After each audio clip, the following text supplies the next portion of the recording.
Welcome back, my friends, to the show which never ends. With an anthropomorphic hen, come inside, come inside. Come join me and Viv, talk about creatures that live in the darkness of your id. Come inside, come inside. Come inside, believe me folks, it's great. Streaming on the last Wednesday at 8. Come inside and here as well, you know. We'll take you places you want to go. Come and see the show. The Comedy Rhino. Come and see the show. It's great, you know. They're behind that boxes in criminal in a box. There's Canadian Dave Scott. Come inside, come inside. Goodness, it's his nibs, the one and only in Squid. Exposing late months of fibs. Come inside, come inside. Come inside, the show's about to start. An insane mix of science, crap and art. Come and see the show. It's good, you know. Come and see the show. The last Wednesday show.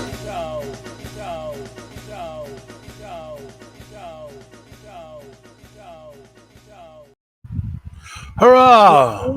Good evening, ladies, gentlemen, boys and girls, and everybody who is not covered by the list of ladies, gentlemen, and boys and girls.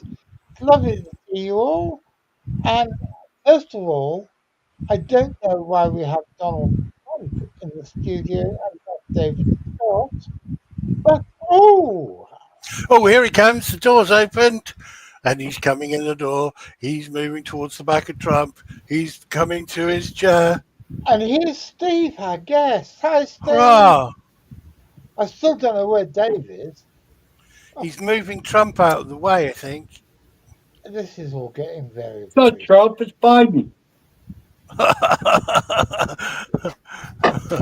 You're all American presidents. I can't tell the difference between any of them. Now, this is where we've lost 3/4 of our audience, and everybody's going to get totally offended. Good evening, ladies and gentlemen. Let's start again as we finally got everybody here in the right place at the right time.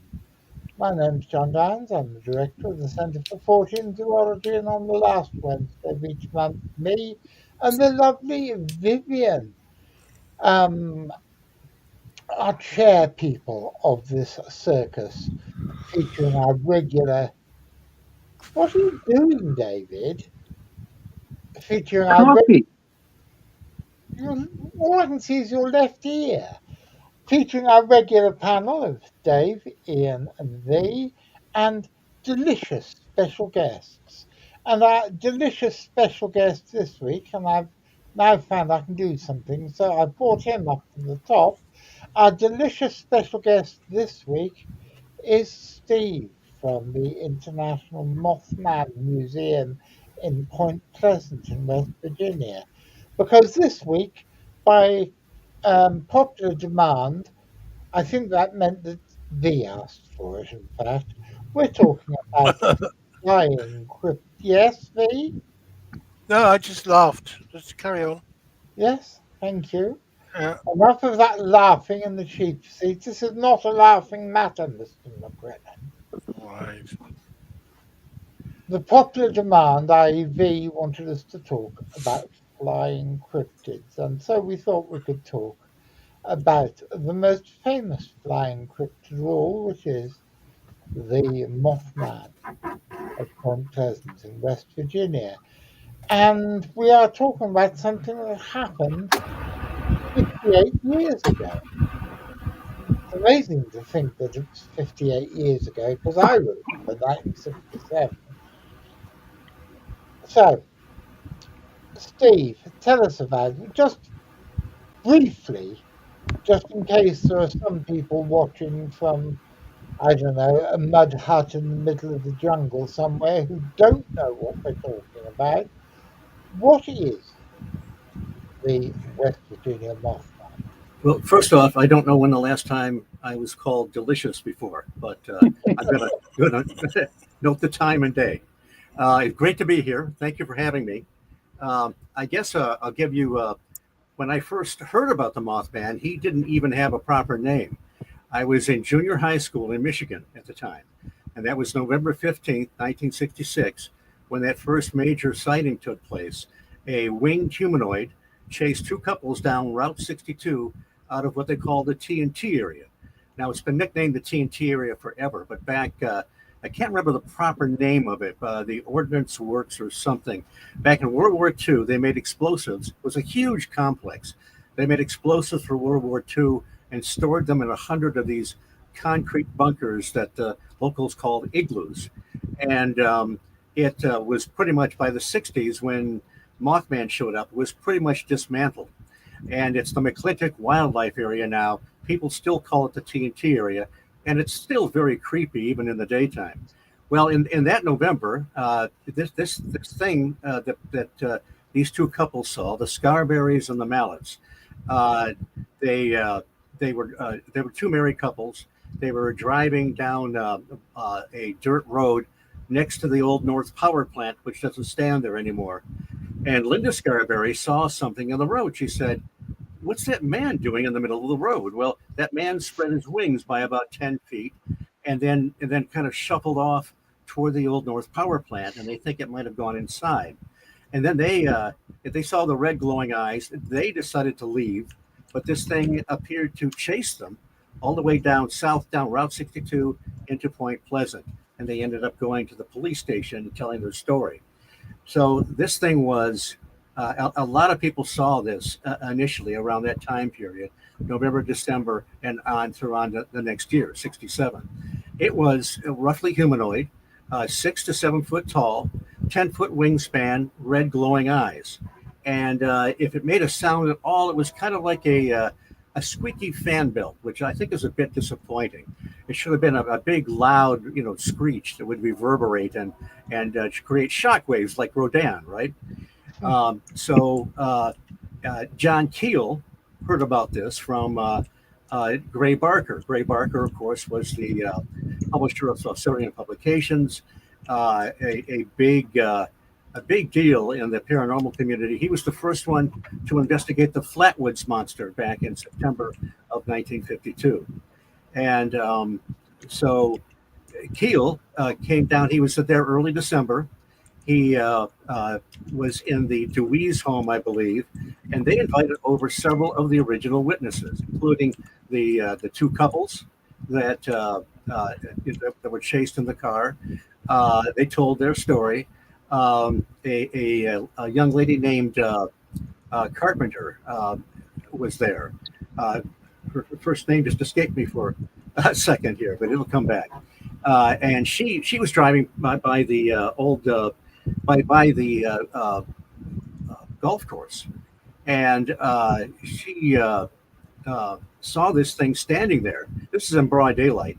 She could see the red glowing eyes. It took off straight like a helicopter without even flapping its wings, and then flew over her car. A little side note here. Roger Scarberry, the guy who was in the car. Now, all these people gave their story originally, but some of them just got quiet. I talked to Linda Scarberry several times before she passed. Roger Scarberry and the Mallets and Connie Carpenter, they were just quiet after that.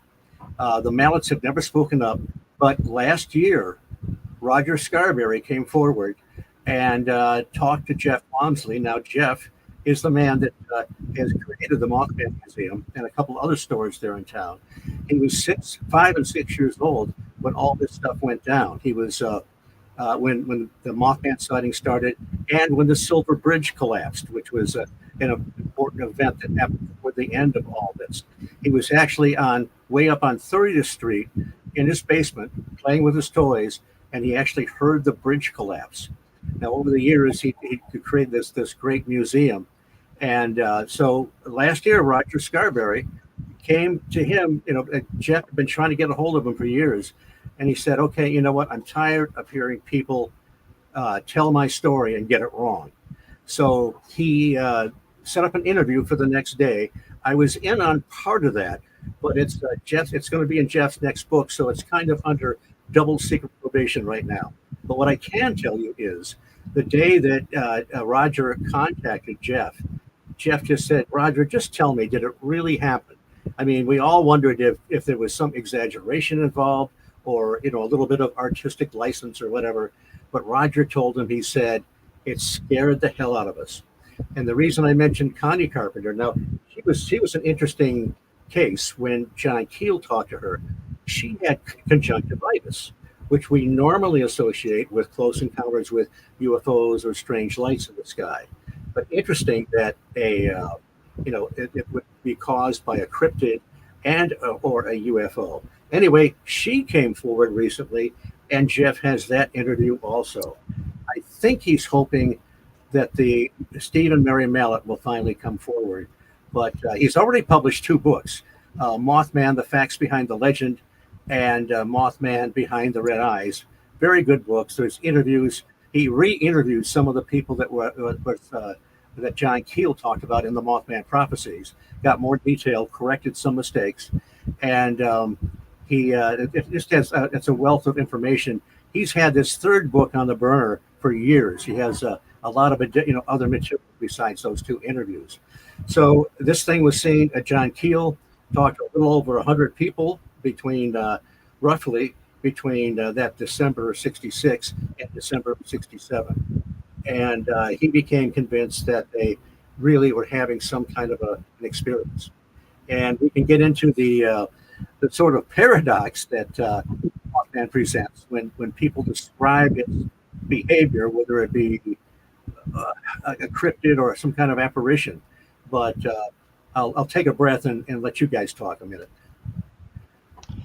One of the things that I've been intending to ask you ever since David said he was going to try and get you on the show is, in Britain, there's a well-known paranormal researcher who has been looking into a lot of John Keel's work and has come to the conclusion that quite a lot of what John Keel wrote was exaggerated or badly skewed. And I was wondering, especially as you're talking about having original witnesses coming forward, people who presumably haven't spoken to anyone since the John Keel days. Have you found any major discrepancies in what happened and what John Keel said happened? Yeah, I really haven't. There were some errors in the book, and some of it, they cut out half his book. John Keel was always complaining about those faceless editors. Fortunately, a good portion of the stuff that was cut out was preserved in the sequel, The Eighth Tower. So there were mistakes made. He was skunked pretty well by a guy named Tom Montalone. Tom Montalone told a wild story of a meeting someone that was sort of like an Indrid Cold type, which is another story. And Keel bought into it at first because this guy came up with, he admitted later it was just a college prank. He could see that Keel's eyes were glazing over, and he pulled stuff out of his, I won't say it, but he started talking about black cars and men in black. He hit on a few things that he should not have known, and it got Keel's attention at first. Later on, he thought Montalone should be discredited, but he screwed up when it was years after that the events that he put the book together, and he just made an error. I don't know why, of putting the Montalone stuff in the Mothman Prophecies. I don't think I don't find. I know there's been a lot of criticism of Keel, but others went in like there was Keel discovered that many of the witnesses would go home and they would have an outbreak of poltergeist phenomena afterwards, and which seems awfully odd if this is just some kind of a undocumented creature, right?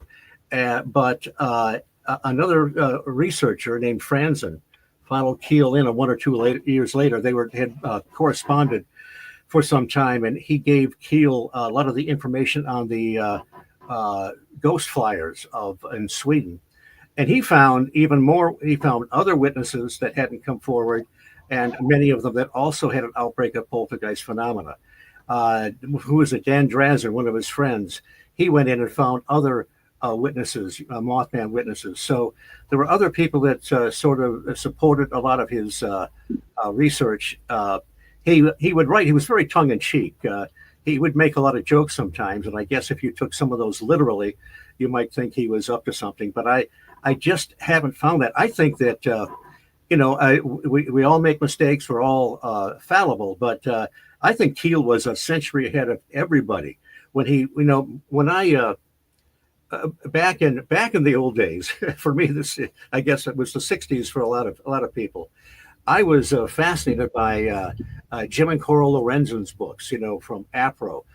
They had a lot of books on UFO landings, close encounters of the third kind, with seeing the entities, and the same with Frank Edwards, his great anthologies. I was firmly entrenched in the extraterrestrial idea. And I read John Keel's Strange Creatures from Time and Space, which has been retitled The Complete Guide to Mysterious Beings. And that's where he kind of presents the idea of window areas, trying to come to grips with why some of these things just sort of pop up, scare the hell out of people, leave a few footprints, and then disappear. And also the incredible variety of UFOs. I mean, you get the general categories of shapes like spherical, oval, cigar, or whatever. But when you get down to the detail, nothing's the same. So he kind of pulled me along in that a little bit. And but then when Operation Trojan Horse came out, I'd heard about it, and I wouldn't read it for a couple of years because I knew it was just going to completely destroy my paradigm. So finally, I manned up. I read Operation Trojan Horse, where Keel pulls in psychic phenomena, cryptids, UFOs, makes a great case, and he uncovers all kinds of bizarre encounters and experiences that kind of put a damper on, not completely rule out, but put a bit of a damper on the extraterrestrial hypothesis. So that book, Trojan Horse, and then, of course, I had to go into therapy for a while after that. And then I read, after I recovered, I read Jacques Vallée's Passport to Magonia, where he connects various traditions of folklore to some modern day UFO experiences. And so that with those two books, it put me on a completely different course.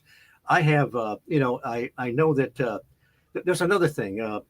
Keel, when Jeff Wansley interviewed Merle Partridge, now he's the one that actually had some kind of a bizarre encounter before the Mothman sightings in Point Pleasant. He's the one that lost his dog Bandit. He saw some rotating lights or whatever on the property. In the Mothman prophecies, it says that they're eyes, but Partridge, when Jeff Wansley interviewed him, said that no, they were spinning lights.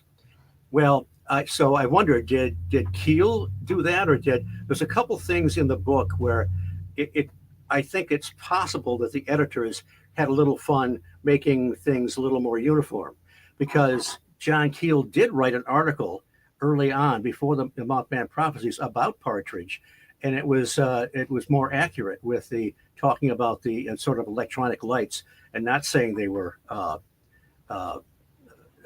eyes. And let me give you another one. One of the reasons that Keel was so down on editors.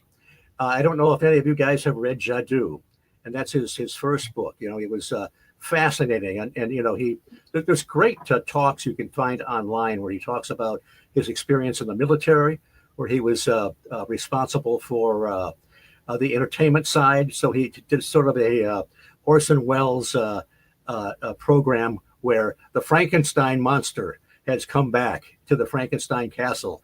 And it was in part of the script, I guess he's tearing apart the radio guys, and the people in the valley. Some of them bought it, so they locked their doors and windows. They even set a bunch of MPs up to make sure nobody was being torn apart from the monster. He was just when you follow his script. And then he left. He went to Egypt, Tibet, and had great adventures. Well, when he was in Tibet, if you read the book, it says that he saw the Yeti. Well, he revealed in an interview in 2003 at the Mothman Festival, and also in one of the Fort Fest lectures in New York, he said, well, let me tell you what really happened. You know, he was on the trail. He felt of the Yeti. He actually heard the call a couple times, and some of the locals were kind of pointing along the way saying, you know, it went this way. But he said when push came to shove, when I got there, whatever this animal was behind the brush. And he said, you know, it could have been a bear. I really didn't know. And that's what his original manuscript showed.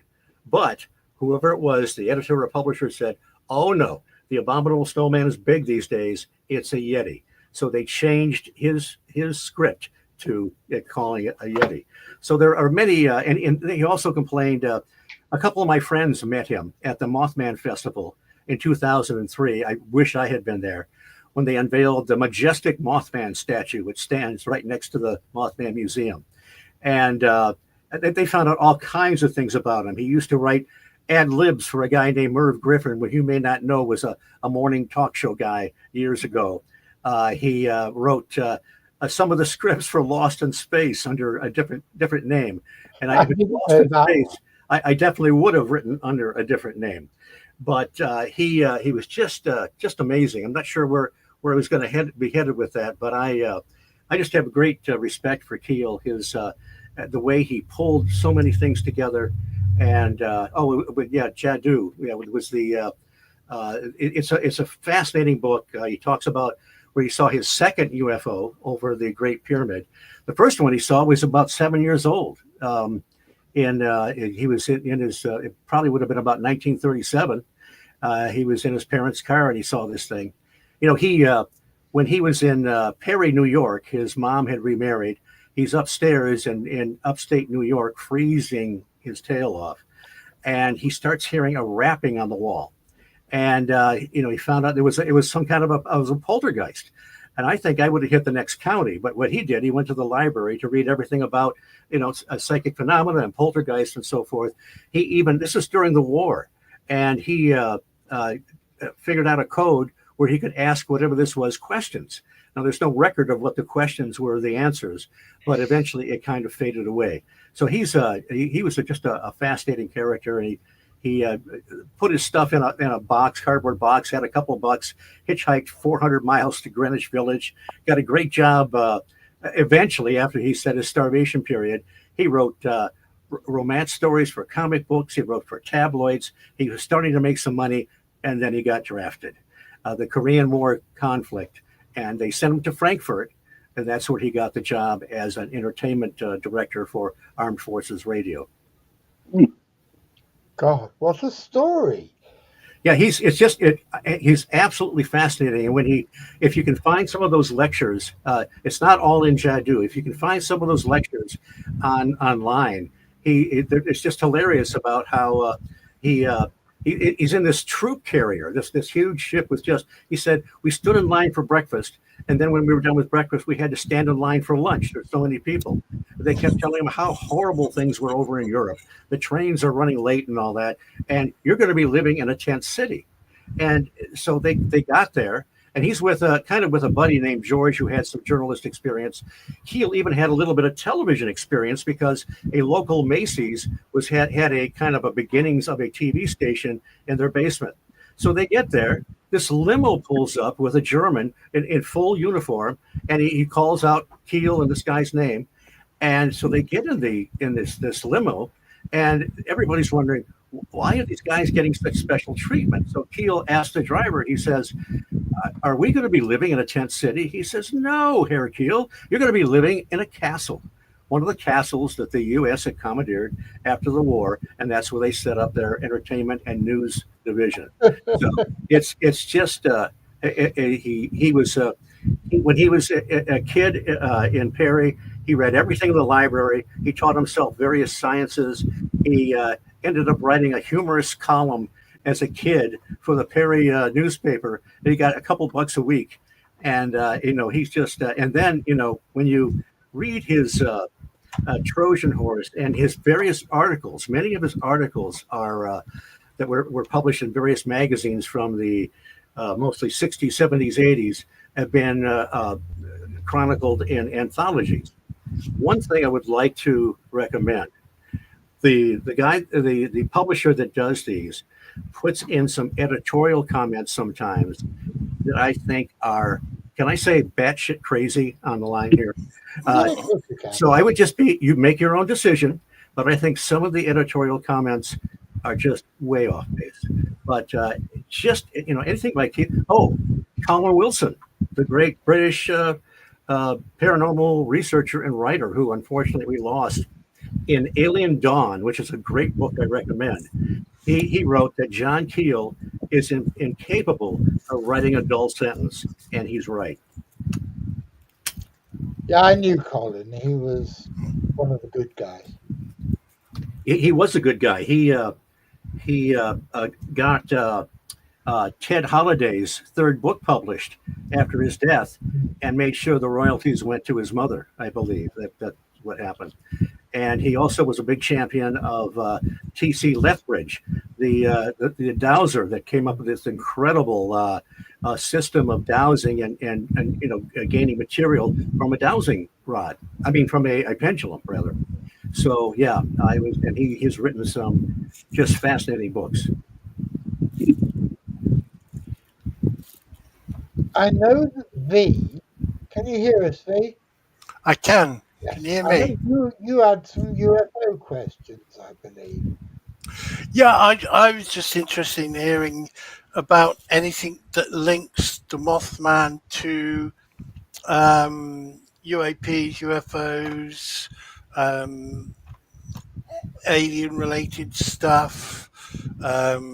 Anything that's kind of anomalous, really, that was associated with it, because I think a lot of media coverage of this sort of thing, it concentrates on the horror film sort of elements, that you've got this big dark figure with big red eyes and it menaces people, and that's what they seem to, and it can fly by taking off without flapping its wings.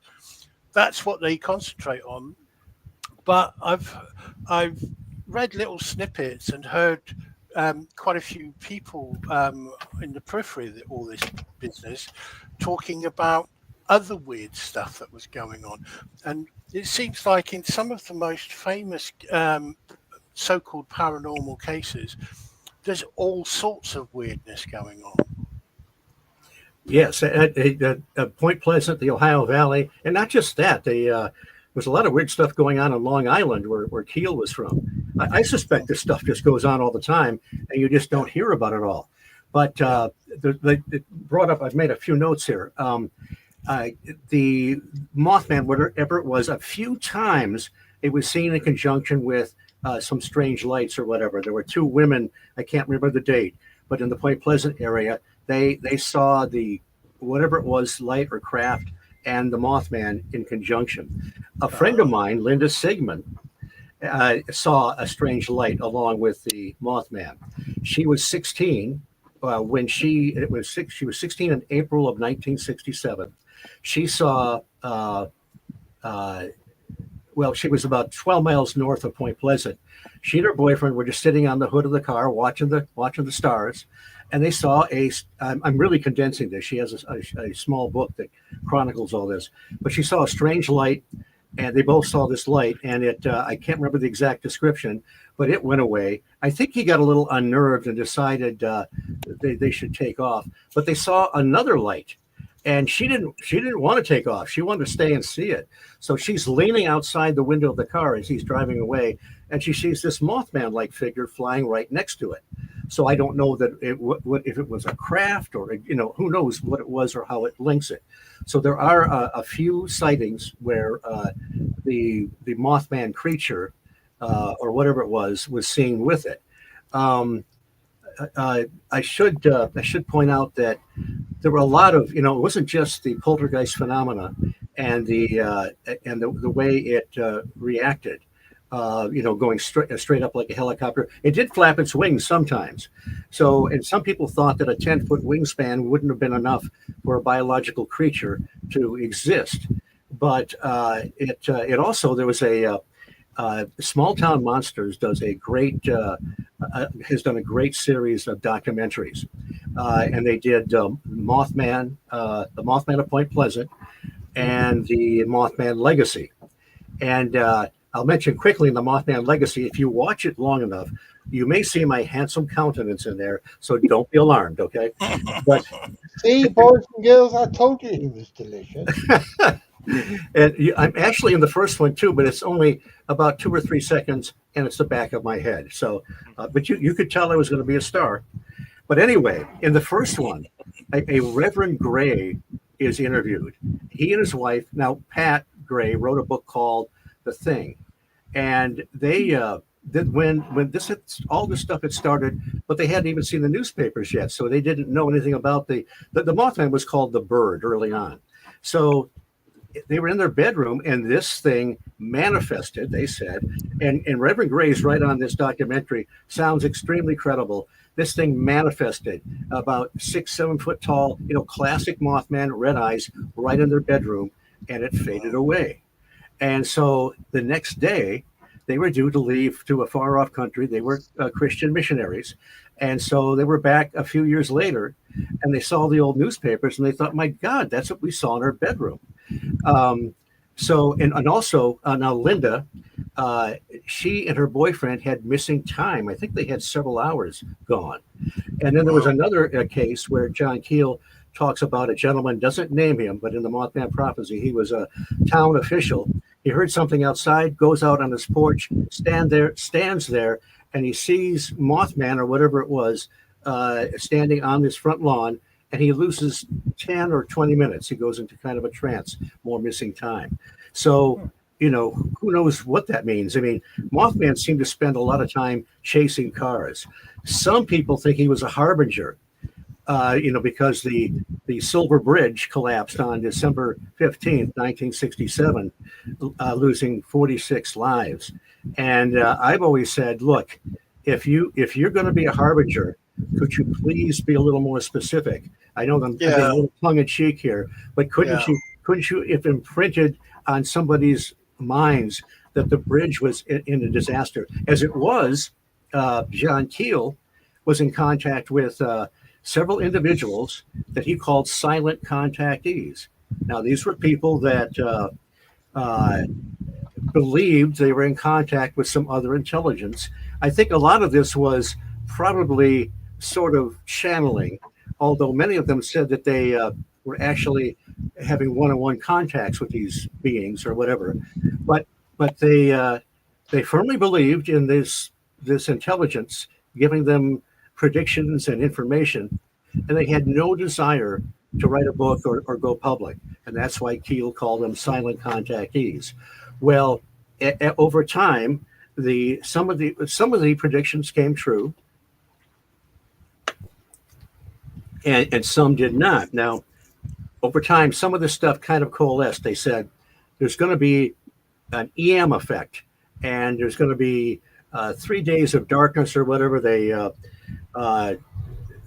one time they said the Pope, when he landed in the Middle East, he was going to be knifed, and Keel, a lot of these predictions were coming true, and Keel bought a lot of this. So he went out to a place on Long Island to hunker down called Mount Misery. I'm not sure why he went there or not, with a bunch of Mount Misery had a weird contact with UFOs and cryptid reports here on Long Island. And so he, on the way out, he stops to see one of the many dozens of contactees he'd been in contact with. And the contactee told him, he said, John, I just got a message from, I don't know who it was supposed to be. He said, tell John to wait for us and we'll help him drink all that water. So he was being messed with. Then when he was going to come back, he stopped at a motel at random. There were a bunch of messages there for him when he just had chose at the last minute, and they were all nonsensical. So a lot of bizarre stuff was going on. Keel used the term ultra-terrestrial. because he kind of wanted to get away from ET.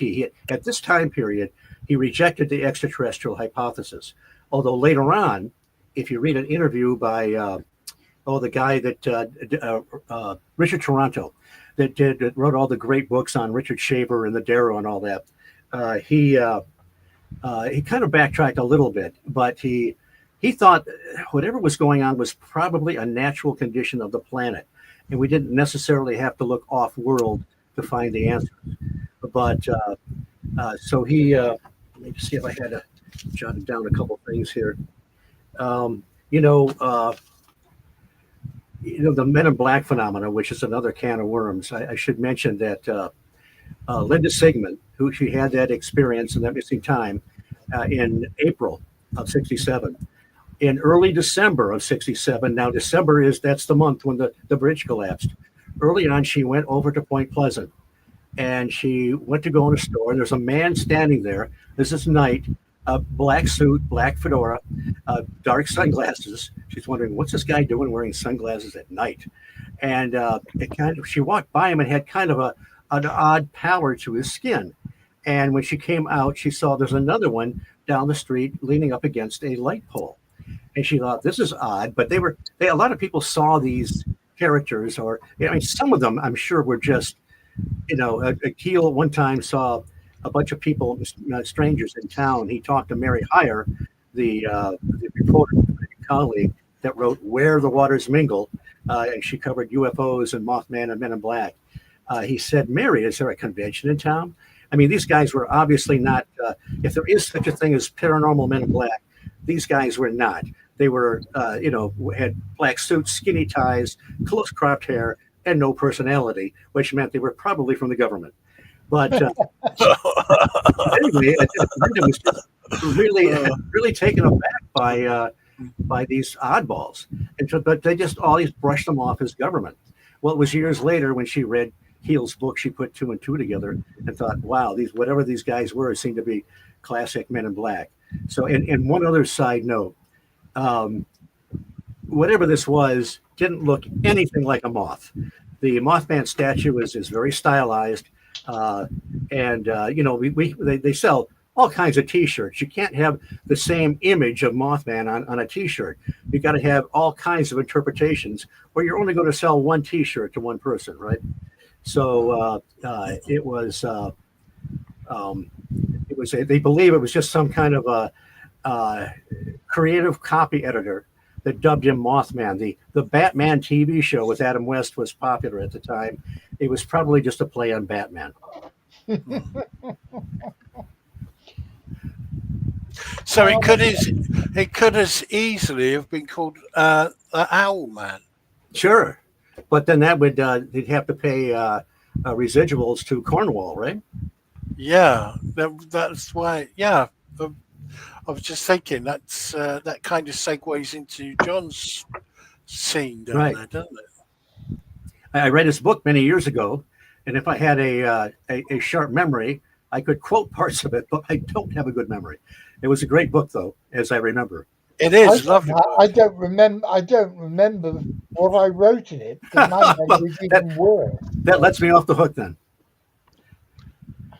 Hang on, we've got an important member of the studio audience is trying to jump up on my lap. Oh, it's Archie, is it? Oh, he's now run away. Steve. Yes. You were there in, when was it, 66, when it all kind of took off, No, I was actually in Michigan. I was just in junior high school, but a few months before that, we had that great wave of UFOs in March of 1966. Ann Arbor, Dexter, Hillsdale, and I didn't have a driver's license, so I couldn't play UFO investigator. So I had to watch the news, and I saw, they sent the Project Blue Book, begrudgingly sent out Dr. J. Allen Hynek. And of course, Hynek was an astronomer from Northwestern University. He became part of Project Blue Book, which is supposed to be the Air Force's investigative unit on UFOs when it was just more of a public relations, and I think they were just annoyed by it. But Hynek, who had been a skeptic at first, became to believe there really was something to this and people should be listened to and so forth. But Was so that go was ahead. was that after the point where he realised that he was being used as a stooge to Well, just help cover things up, or well, after that? I think that's how he felt because Yeah, he thought when he talked to the people in especially Frank Manor on the Frank Manor farm in Dexter, there was some yeah, kind of a landing there.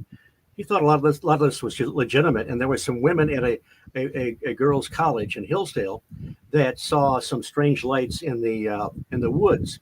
Well, he felt like the apron strings were still tied to the Air Force, so he yeah, had to straddle the fence. So he suggested that some of the sightings might have been swamp gas, and of course the yes, jokes have still reverberated through the decades about that. He regretted it, and I actually saw him speak 10 years later in Ann Arbor at the Weber Inn. MUFON had their symposium. It was 67. Uh, no, sorry, 76. Yeah, 70. I'm a bit dyslexic, I guess. And the name of his talk was Swamp Gas Plus 10 and Counting. And it was, there was some humor involved, but it was a serious talk. He had started the Center for UFO Studies. He did show some of the old cartoons in the old days. There was this one really great one where the little green men are there with their blasters, and they've just landed with their saucers, and they've stopped a man on the sidewalk, and the caption is, "Take us to the one that called us swamp gas." Nice one. But he redeemed himself. And of course he became a great colleague with Jacques Vallée, and that was a great relationship. And another great mind in this field, Jacques Vallée. yes, very great. Do you think there was a connection between the Mothman sightings, two, all the UFO sightings, and three, the destruction of the bridge? I'm having a little trouble with your connection. You're asking if there were more than one? No, do you No, think there was a connection between the destruction of the bridge and the UFO Oh, sightings and the Mothman? I personally don't. I think all these things just happened at the same time. There are people that firmly believe that whatever it was caused the bridge disaster. There are many that firmly believe it's some kind of a harbinger, but I don't. There were rumors about seeing it over the bridge at the time. I'm just always, there was even a bridge collapse on the same highway, Route 35, in what was it, Minnesota, some years ago. And then after the fact, people said, well, they saw this winged apparition, this creature. So I just, it's possible, but I'm just always a little skeptical about that. So, and I don't, I'm not dogmatic about it. I mean, I could be wrong. It might, I mean, who knows what the actual connection was? But one thing I don't believe is, Chief Cornstalk was a Shawnee warrior. And he was around the time of the revolution and so forth. He was, people blame him. He was betrayed and murdered. And people think that he uttered a curse and that cursed the land and all that stuff. I don't think we can blame Native Americans for all the high strangeness spots on the planet uttering curses. So they even found when they were tearing down an old schoolhouse, they found an old play that was written about in the 1920s, maybe, that dramatized the murder of Chief Cornstalk, and that's where they think the myth about the curse came from. So, but there's it's one of those things that you were mentioning earlier about all the bizarre stuff that was going on at the same time. I mean, people were seeing apparitions. Linda Scarberry saw sort of Men in Black type apparitions show up in her room. There was a Lilly family that lived on Camp Conley Road. Camp Conley runs east off of Route 62, and that's kind of the southern end of the TNT area. Well, they were having strange lights go over all the time, and they knew when their TVs were acting up, they knew something was outside. Well, one of the young girls saw one of the questions John Keel would ask is, have you ever had a dream of somebody being in your house? And just to get people to talk about, bedroom invaders, that kind of thing. And so this young girl saw something like a man in black, but more like an apparition in the house. Here's another weird thing for you, and I only caught this in a more recent reading of the Mothman prophecies. When he was out by the Old North Power Plant, and by the way, I went down there in 1977 after I read John Keel's book when the power plant was still standing, and I got some great black and white photographs of it, which I haven't been able to find for 20 years. But when Keel was out there, there was a couple spots where he found some odd looking footprints he thought might be attributed to Mothman, suggesting that it just at times he was paraphysical. But he also found these large dog-like footprints, which seemed to be pressed in. It had to be, he thought, something weighing a few hundred pounds. And, we've all heard the stories in more recent times of the dog man, the Michigan dog man, the Wisconsin dog man, and it's all over the world. And Linda Godfrey was the one in the 90s that kind of brought it to consciousness when she wrote The Beast of Bray Road. So, but Keel found these footprints there. He also found them at another area where a man named Tad Jones saw a really bizarre, like a retro UFO. It was a sphere. It had legs on it. It had kind of like caster wheels on the bottom and a little propeller on the bottom, like some kind of an ancient drone or something. I don't know what it was. Wow. But he found those footprints out there. And he consulted with Ivan Sanderson. And Ivan said, yeah, for some reason, we keep finding these large dog-like footprints in these paranormal hotspots. But I hadn't heard any sightings of these upright canids like the dog man seemed to be. So I asked Linda Godfrey about it. She said, yeah, that's what's happened. So there was a guy I heard at a Michigan MUFON meeting who he was a retired Wayne State University professor. He was investigating Bigfoot and UFOs in Michigan. And he said we're finding the same place. So I don't know what to make of it. You have 4 researchers separated by half a century, all telling us that these large dog-like footprints show up in paranormal hotspots, and people aren't necessarily giving reports of the entity itself. So, Steve, have you heard about any correlations between the UFO stuff and sightings of the Rougarou, werewolf, dogman sort of thing? I think you find that there's higher activity in some of these areas. I don't know that you can directly connect them. Of course, during that time around Point Pleasant, John Keel and Mary Hyre and others, they resisted going to the TNT area because people were lined up in long, miles long to get in there. And some of these good old boys wanted to bag a Mothman, so they had their shotguns and their bow and arrows. Good luck with that. But what they did is they went several miles south down to a place called Gallipolis Ferry, and it can be, there's a lot of people live down that way now, but imagine what it was like more than half a century ago. And, just some pretty desolate hollers out there. So they found a particular spot that he talks about in the book.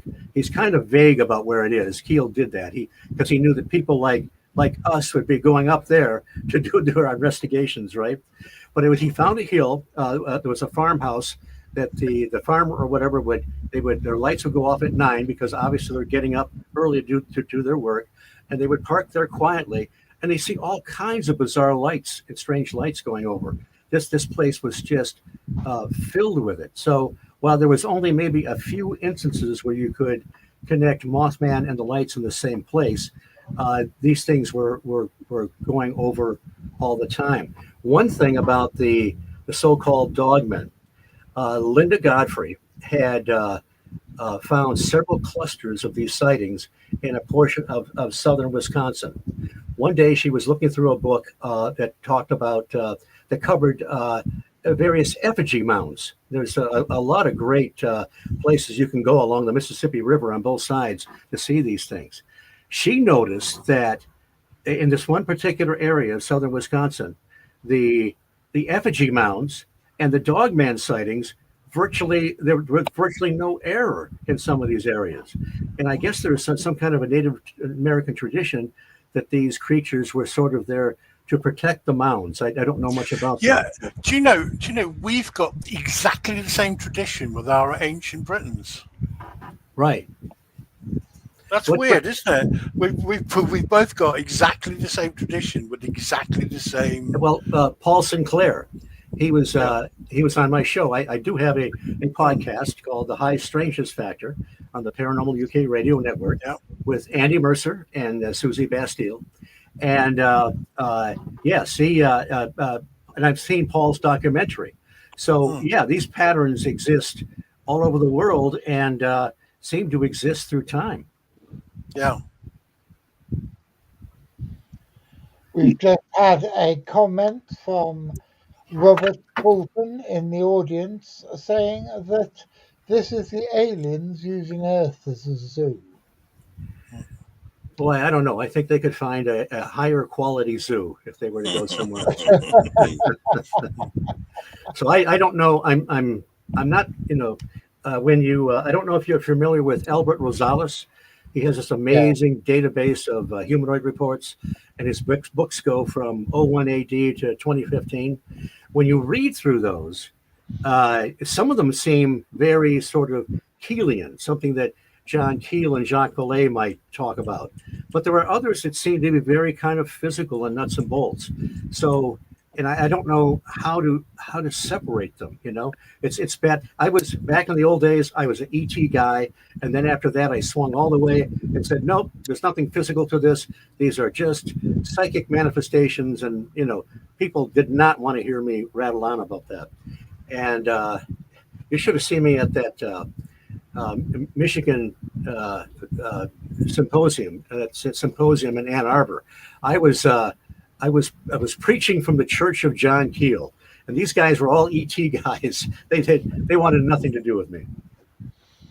Oh dear, I know the feeling because I was very close to the late Tony Shields, known as Doc Shields, who was the Irish wizard, mystic, drunk, painter, playwright, and all sorts of other things, who was totally sort of interwoven with the Cornish Owlman stories. Oh, okay. And as soon as people found out that I was a friend of his, it's immediate. I was tarred with the same brush. And well, it's over the years, it's become more acceptable to delve into the paranormal or high strangeness aspects. Back in the old days, it wasn't. It was very taboo, and people didn't want to. I was at that Michigan MUFON symposium, and some people were kind of open to it, but others weren't. And a lot of good people there, a lot of good researchers, but they just had no patience for anything other than the strict ET. There is a theory, isn't there, that the Mothman could have been some kind of mutant because of the chemicals which are kept in the TNT area. Well, what's your view on that? Well, it was a what do they call? I forget what they call that area now, but it has been a place they've been cleaning up for decades now. And I just think that if it was some kind of a mutation, when we see actual mutations like of a bird or something like that, it might have a deformed wing and it can't fly. I guess I don't see a sort of a perfect hybrid of a man-like creature and a bird-like creature merging together. And again, we have some of them said that some biologists, I guess, have said that the wingspan wasn't broad enough to lift something like this. I tend to shy away from that, but you see, also along with it came this if it was some kind of a mutant, why is all this other, why does it create outbreaks of poltergeist phenomena? Why does it, if this one particular report is true, why does it sort of materialize and dematerialize? So there's a lot of problems with that, I think. some of the igloos are still there, aren't they? Oh yeah, there's 100 of them there, and a couple of friends of mine that are instrumental in working at the Great Mothman Festival. I have to tell you about that. They actually went to every single one of those. Now, a lot of them aren't accessible now, but you can actually get directions from the Mothman Museum. Go 9 miles north on Route 62, and it'll tell you where to park, and you can actually get back in there. Now, we take people out to that general area for the TNT hayride. So let me. I got to tell you about the Mothman Festival. Every third weekend in September. I've been going since 2006. And as time has gone on, I have become absorbed. I used to be a happy-go-lucky guy that would just buy everything. I'd get the fever. I'd buy everything with Mothman on it, books, T-shirts, trinkets, whatever. But now I do one of the tours. I go in ahead of time and set up some creepy crawlies, giant spiders and so forth. We make it a kind of a Halloween hayride. But it's thousands of people show up. The main street is filled with food, T-shirts, all kinds of vendors. The perpendicular road, which is right on where the Mothman statue is, the speakers who speak on Saturday and Sunday, they all have their tables there. They're very accessible. A lot of big names there. People everybody recognizes like Nick Redfern and so forth. What you really want to do, the only thing that costs a little bit of money is the TNT hayride. So, ladies and gentlemen, if you get there early Saturday morning and stand in line for your ticket, because we take people to the old farm museum, which is on kind of in the general area of the TNT area. In fact, the old North Power Plant that used to stand there was right across the street. So we line up. We have 3 tractors, 3 carts. 2 of them are like proper hay rides with bales of hay. They give me the old man cart with a nice, comfortable seats, which I appreciate. And we take people into the dreaded TNT area. The men in black are there with bullhorns trying to turn you away, telling you that it's a restricted area, but they're a lot more like the Keystone Cops than the men in black. And you go in. It's a creepy area anyway, but I set up a few cobbled together creatures and so forth. And my buddies, there's a Mothman hanging in the ceiling of the Mothman Museum. They take him down. They go out ahead of time, and they set him up. They hide behind the old acid plant, and they run this Mothman figure down a wire. They have this ingenious low-tech hand crank delivery system. They light up his eyes with battery power, and they blast a sound effect from I can't tell you where, because they don't pay royalties, and they might be incarcerated. So I won't tell you about that. But he has this great screech, and you'll guarantee fly over the Mothman coming down the wire. So it's, like I say, it's a little bit like a Halloween hayride, but it's creepy enough you really don't even need any of that. And it is an absolute blast. Interacting with the people on the cart and so forth. It's just so much fun. John, we should have an Owlman festival, shouldn't we? Every year. I like your thinking. Yeah, isn't it? David. Yes. Well, you've been sitting there looking very. What's the word? I'm just listening. Pensive is probably the word. Very what? Pensive. You've been looking. No, I was listening to Steve because I've been to the TNT area and I'm just finding it really interesting, all the new information. So I'm just kind of absorbing things in. Now, Steve, I have a question for you. When did Linda pass away? I'd have to look it up. It's been 5 or 7 years, maybe. I not good with years. When I talked to her several times, Jeff would have her. Jeff Walmsley was her paper boy. They lived on the same street, and along with Roger Scarborough, I used to see Roger out there working on his Chevy. But I'm sorry, I just can't tell you what year. But she was a great lady. I met her in 2006 the first time, and she always stood by her story, and just a very, very nice lady, very classy lady, and it was great to have a chance to talk to her. I've also talked to a woman named Faye DeWitt, who is not But she went out there. A lot of people went out there because they thought it was a joke. And when they got out there, they had a nice surprise. Her brother drove out there with she and her other siblings. One of her brothers just stayed down below the window. And they went out to the old North Power Plant. She said they saw this thing. She said she didn't seem like it actually flew. It kind of jumped up on top of the power plant. At one point, it jumped up on the hood of the car, and it looked through the window. And you may have seen her interviews before, because with her accent, she says it had the biggest, reddest eyes you ever did see. And so, yeah, she's another great lady. She would come to the festivals. Another man, Tom Urey, he's also passed. I talked to him several times. He's the one that was misquoted in the Mothman prophecies. He actually saw something like a thunderbird, and the prophecies makes it sound more like Connie Carpenter's sighting. Now, I don't know if that's now. I do know that he was friends with Mary Hyre, the reporter. She got something wrong about his sighting, and I wish I could tell you exactly what it was. But Tom told me, he said he was really ticked off because I think she associated it more with the Mothman sightings at the time, which he thought might be separate. And he walked into her office one day. He told me this about 40 years after the event, and he said, "Mary," and he was kidding. He said, "Mary, I ought to kill you." And she said, "Tom, don't worry about it. This will all blow over in about 2 weeks." Well, here it is, 2 days later, and it hasn't blown over. Famous last words. And he was ticked off that he got his report wrong. He approached John Keel and Gray Barker, and so he was always waving the flag to correct the report. And also, he thought originally that the others saw the same thing he did. This is what he told me. But they, due to the freakout factor, they added the details.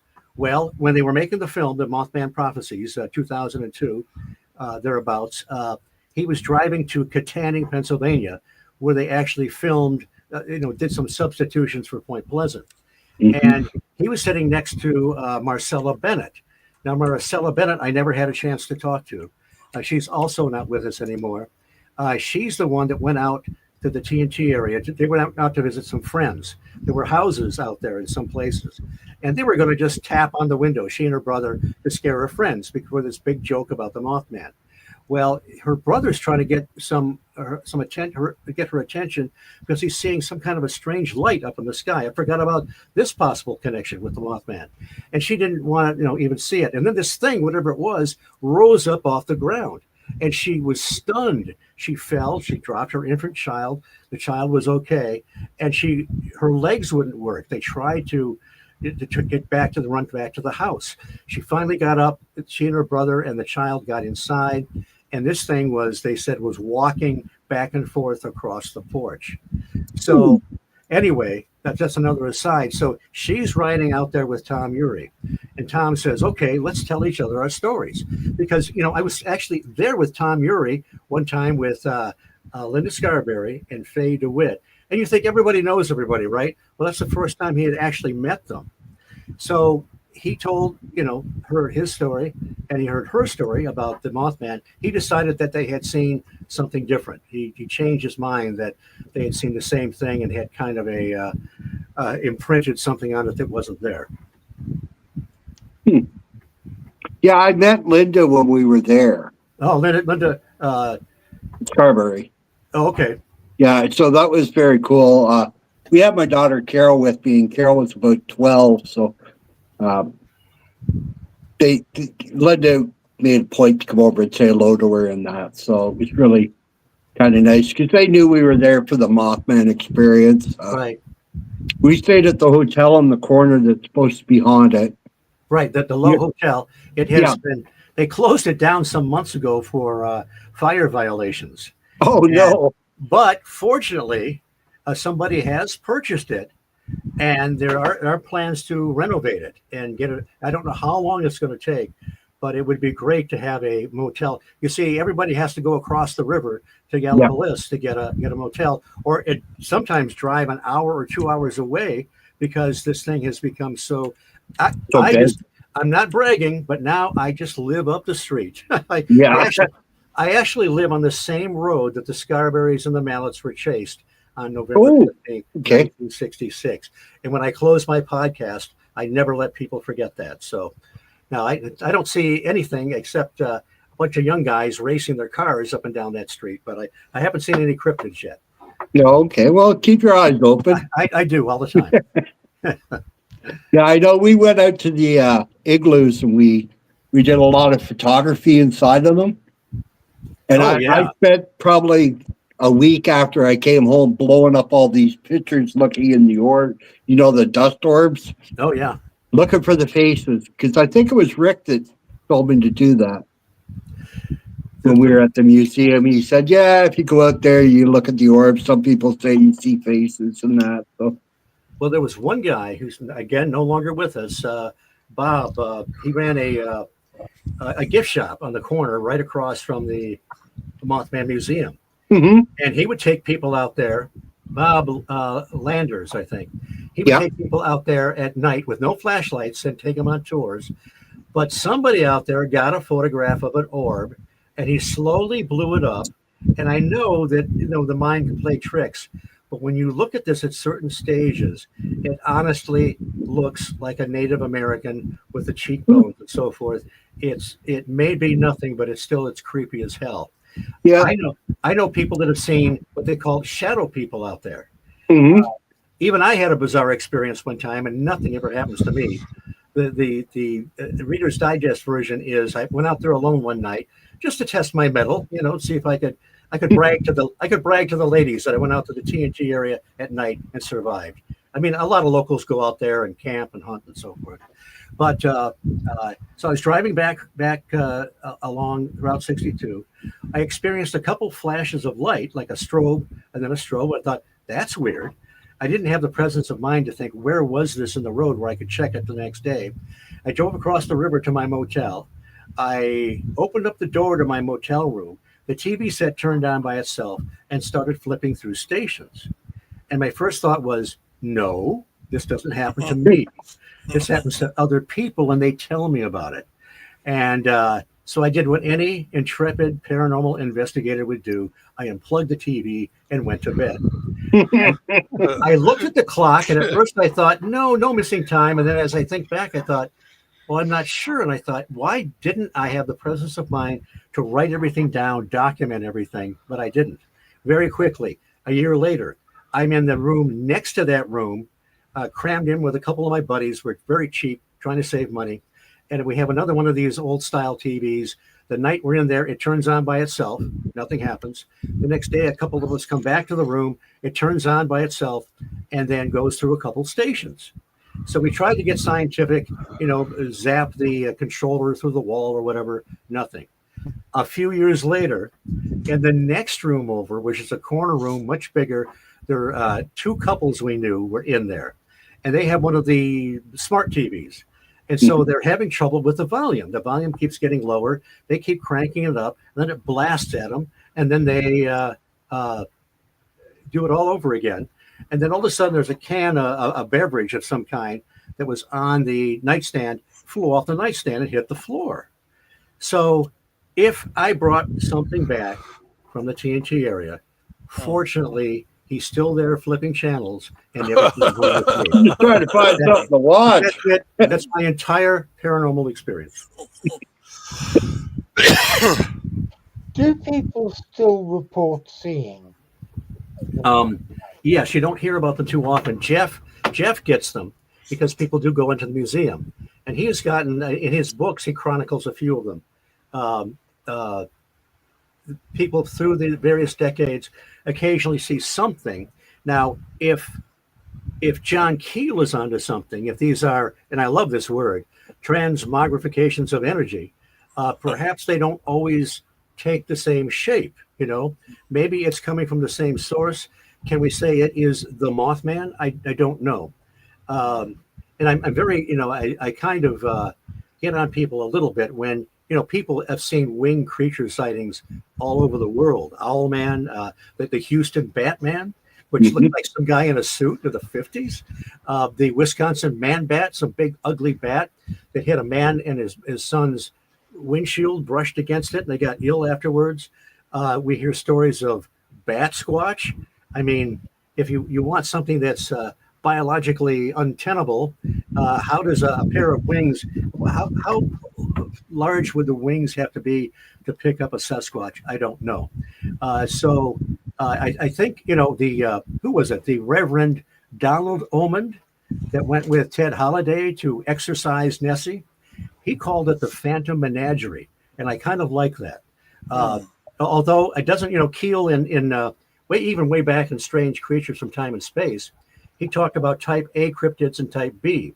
He thought some of them were certainly paranormal or paraphysical, but he even said that back in those days, he thought that maybe some of the water monsters were actually unknown, just cryptids, and maybe the Yeti and so forth. Although I suspect he thought there was something a little bit off about Nessie because he corresponded at length with Ted Holliday. And I've always been fascinated by Ted Holliday's, the Great Orm of Loch Ness, the Dragon in the Disc, and the Goblin Universe. A great, and I even way back in 1973, I stayed in a youth hostel in Inverness, and I got to see Stonehenge and some of the really great spots. But I got down to Loch Ness on a nice clear day, and at that point I had just read the Great Orm of Loch Ness, and I hadn't read the paranormal stuff, and he talked about some of the land sightings. So while I had my eye keenly on the waters, hoping Nessie would show, I was also looking over my shoulder just in case this thing just came bouncing off the road into the lake, and I had no luck. Oh, I know. Well, you mentioned the bat squatch thing. On the parts of America, I think Missouri is one of them. Parts of America with legends of winged monkeys. And isn't that where that came from in the Wizard of Oz? I think Right. I hadn't heard about those. Have you not heard about those? No. Listen, those guys were cool. I love the winged monkeys. Yeah. go fly, my pretties. Steve, what about the theory that people have mistaken the sun for the Mothman? The what for the Mothman? The Sandhill crane, just the regular the crane. Yeah, that's one of these explanations that people that have no patience for trying to discover the truth. The Sandhill crane or a big owl. That McGahey bloke. That's the sort of thing he says, isn't it? Now, I have no doubt that when nerves were high and people were out there in the shadows and maybe tanked up a little bit, if they saw a shadow or a sandhill crane or even maybe one of their friends, they could have mistaken anything for the Mothman. So I have no doubt that some of these sightings were probably of something very normal. Let me tell you one story. There was this great lady named Vi that had a beauty parlor in downtown Point Pleasant. We went down there one time during the festival. My buddy knew her. She's telling us all kinds of great stories about those days of the Mothman. She said there was a lover's lane. I don't know where it was, but a couple guys sneaked up there in their car. They both had shotguns and two big feather pillows. So they threw the pillows up in the air, blasted them, and yelled, "Mothman!" And she claims that everybody cleared out of there in about a minute. So I don't know if it's a true story or not, but it's a good story. It's a good story, yeah. I must admit, I'd be tempted to do exactly the same thing. And what do you think of the Jersey Devil? The horse with wings, basically. Wings too small to. Well, I don't think much of the original story that the 13th child and that curse and all that nonsense. However, I think it was at Monster Quest. One of them did a piece on that where they put people under hypnosis and gave them lie detector tests, and it seemed like they saw something. It might just be something more out of the Phantom Menagerie. It's a little bit like a cousin of Mothman, a little bit like the cousin of the original Chupacabra, the one in Puerto Rico that seemed to be more supernatural or paraphysical or whatever. So I think there's probably something to that. But just if is it a unknown flesh and blood that has remained hidden? I don't know. Because there's quite a famous drawing of it, isn't it? Which is basically a horse on its hind legs with wings, which could no way carry such a being. But right. Well, get this. I was at a Mothman festival with the two guys, John and Tim, that fly the Mothman, and then Rosemary Ellen Guiley, who is no longer with us. She was a friend, a great researcher, wrote dozens and dozens of great books. We were there, and a lady approached us that lived near, not too far from Charleston, and she was talking about the bizarre stuff going on in her property. So we went there one day just to kind of do a preliminary interview with the family. Nothing ever came of it, but they were telling us all these bizarre things that were happening, and finishing each other's sentences. They were seeing shadow people, classic UFOs, mysterious singing down in the holler. She heard this voice when she was a little girl. Just bizarre stuff. But she had seen something that her description was very much like a Jersey devil on the property. Just saw it one time. So, what to make of that? These people did seem credible. And Rosemary had she had kept them very quiet. There was some other 2 or 3 other hot spots along the Pennsylvania-West Virginia border where people were experiencing all kinds of bizarre phenomena in an isolated spot.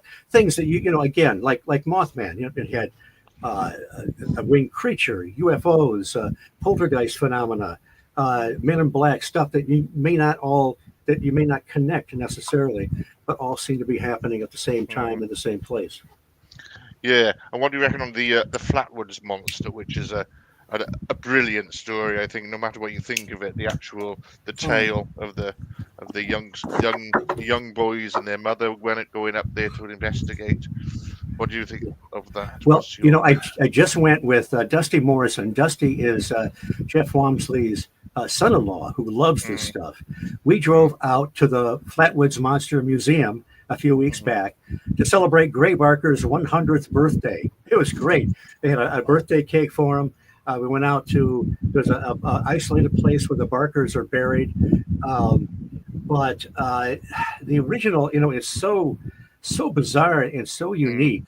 One weird thing about it is Nick Redfern in Monster Files wrote about, I can't remember the guy's name. He was a famous magician that was, the World War II, they used him to create subterfuge, to create illusions and so forth, to try and help win the war. And supposedly he created something in the hills of Italy, and the description looks a lot like a Flatwoods monster. And I'm thinking, what the heck is this? But if it was some kind of a creation, I don't know how they pulled something like that. The government pulled something off like that in the early 50s. I mean, there were, if you read the literature, there were many strange lights, UFOs, that were going over the U.S. at that time. So this wasn't just a thing. And, it's so classic. I mean, this guy's out by the well and this thing hits, behind the hill. And, I'm saying, did you see any monster movies? You get the hell out of there. You don't. It sounds so bad. They took the dog with them as well. It was great. I'm not mainly a UFO guy, but I love that story. Anyway. Did you ever see Invaders from Mars? I have seen that, yeah. I was so disappointed at the end when you think it's a dream and then it's not a dream. Man, I was spitting mad. And then I went to something called a Monster Bash, which is like one of these big conventions where you meet all kinds of celebrities. I met Jimmy Hunt, the guy that played the little kid at the time. Yeah. He told me that in Britain they wouldn't allow that ending. They had to do a different ending to make a happy ending. So I appreciate the British people for that more than anything, because I finally got that DVD and I finally had closure that the aliens were vanquished. Nice. Which seems an appropriate time to say, boys and girls, we only have 11 minutes left. Good God. Yeah, we've gone through an hour and 20, we've gone for an hour and 20 minutes. No, an hour and 22 minutes already without breaking a sweat. Very good. Which Now is I get total overtime for that amazing. 20 minutes, right? Just kidding. I think you've done. I think this has been absolutely fascinating. Oh, it's been. I've really enjoyed this. This is so much fun. It's great talking to people that are this knowledgeable about this subject. We'll have to have you back on, Steve. Listen, anytime. That's Yeah, exactly what I I want was. to. I wanted to say something about 10 minutes ago, but I couldn't. I didn't have the heart to stop you, Steve, because you were really in full flow and it was really interesting. But have you ever seen the pictures that people that have seen Mothman, sorry, the Jersey Devil, have drawn of it? And have you ever noticed a similarity between that and the hammerhead bat? Oh, I haven't. I'll have to check that out. Yeah, look it up. Just pictures on Google, just hammerhead bat, and then remember those pictures that you've previously seen with the weird thing that's got an almost camel-like mouth on it. Oh, that's You interesting. know those images that you see, and it Yep. looks like a sort of camel head. Well, look at the hammerhead bat. It's got a very, very similar head, and I've been thinking for some time. Perhaps it's possible that there are some hammerhead bats in the Pine Barrens. Oh, there may well be. I mean, there's no question that people are actually seeing something that is Mm. in quotes normal or natural, but maybe seeing them under unusual circumstances, Yeah. or they're just not. I mean, I'm not aware of certainly every creature in the animal kingdom, and I'm sure I would come across some creatures that are a bit strange. But Yeah. but, And gentlemen, if you've got a local mythology that makes you think, oh, we might see a monster here, and oh then yeah, you see something like a hammerhead bat with the same sort of shaped head, in the excitement, in the fear of the moment, oh sure, you could be forgiven for well overestimating its size. It's a huge bat anyway, you know. right. Well, What about, though, to finish would be a good thing? What about the film with Richard Gere? What's your take on that? when I first saw it, Mm. I was a little disappointed. I wanted Mm. more of the book. I wanted more of the Men in Black. But shortly after, I thought, well, you know what?